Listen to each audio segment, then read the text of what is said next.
A first win in the Premier League for Manchester United since they beat Sheffield United 4 games ago. A real bad turn of form recently, scraping past Coventry in the FA Cup, a shock result against Crystal Palace, losing to Arsenal as well to keep them in the title race. It's not been a good time, and it felt like tonight, if they were to lose, people would be really calling for Ten Hag's head. They needed to win to still be in with a chance of getting European football, and they managed to do that, and they managed to pick up all 3 points. It was a mixed game, in my opinion. Newcastle had some fantastic opportunities, which they didn't manage to put away. Man United were a little bit more clinical and did quite well, especially from set pieces. Bruno being back in the team, he was man of the match, and he was fantastic today. They have certainly missed him while he's been out injured. Newcastle, on the other hand, also fighting for European football still. The first half of the season was pretty underwhelming. In the second half of the season, they've really started to claw it back and look like the Newcastle of last season. Today, they weren't as clinical with the chances, which is why they ended up losing the match.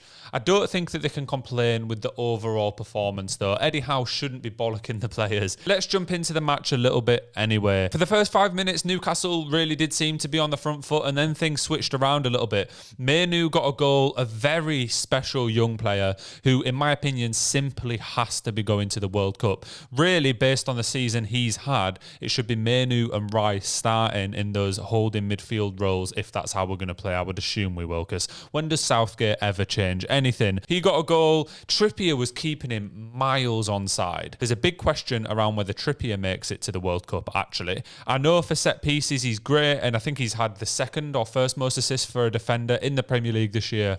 But defensively, as a defender, he's really, really poor. I think Trippier needs to be seen as more of a wing-back now, because his positioning for that goal was atrocious. He effectively gifted the ball to Mainoo in an easy scoring opportunity just by being way behind his defensive line. Not too long after this, there was a big penalty shout for Newcastle, and I'm not sure how I stand on this one. Anthony Gordon's running into the box. He is being chased down by Casemiro and Amrabat, which is an absolutely mental defensive duo for Manchester United. I know Amrabat was playing in midfield, but when you see Amrabat and Casemiro as the players that are meant to stop the opposition team from scoring at this stage in the season, Casemiro's dropped off massively, and let's admit it, Amrabat has not been the signing that anyone thought he'd be after his World Cup performances. It didn't look good, and Amrabat actually does stand on the back of Gordon's foot as he's running through.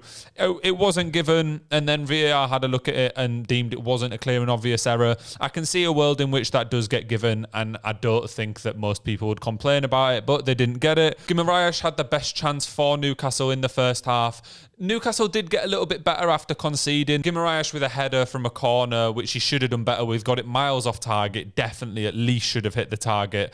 And then it brings us to half-time. Go in at half-time, you think, well, Man United have got the lead, but it's not really solidified. They've not been amazing.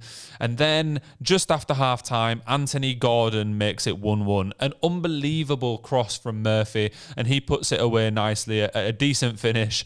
I love the rivalry between Manchester and Liverpool, even coming through in this, or Manchester and Liverpool as cities, not even as clubs, as you scouse bastard chants are aimed at Anthony Gordon. Just after scoring a goal, that actually probably added to his elation in that moment. He'll have been very happy about that. Isaac had an amazing chance not too long after this from a Wan-Bissaka mistake. He should have done better with it. It was a great tackle from Amrabat, though. To be honest, Amrabat actually had a pretty good game. Only 2 minutes ago, I was insulting him, but this game, he made some key tackles. We'll touch on another one in a minute. So at this point, it's 1-1. A great start to the second half for Newcastle. Manchester United get a corner. It's headed out to just inside the box, and Ahmad strikes it cleanly into the back of the net.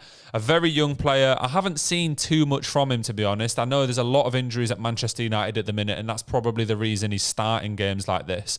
But a really, really good strike from him and a fantastic finish, which gives Manchester United the lead again. Newcastle then then took over the game for a little while. A couple of really, really good chances.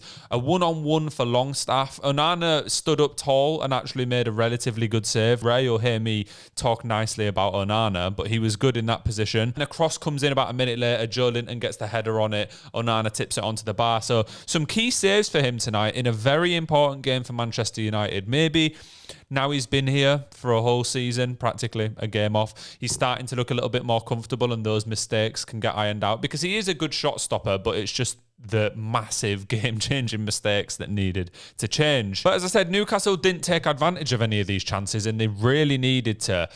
Isaac didn't look amazing tonight after having a fantastic season. And there isn't really anyone else in that squad, bar Gordon, who did score, that you expect to get many goals throughout a season. And that lack of clinical players up top came back to bite them because then Højlund came on and just a couple minutes after he was substituted on, he got his first goal in a little while, actually.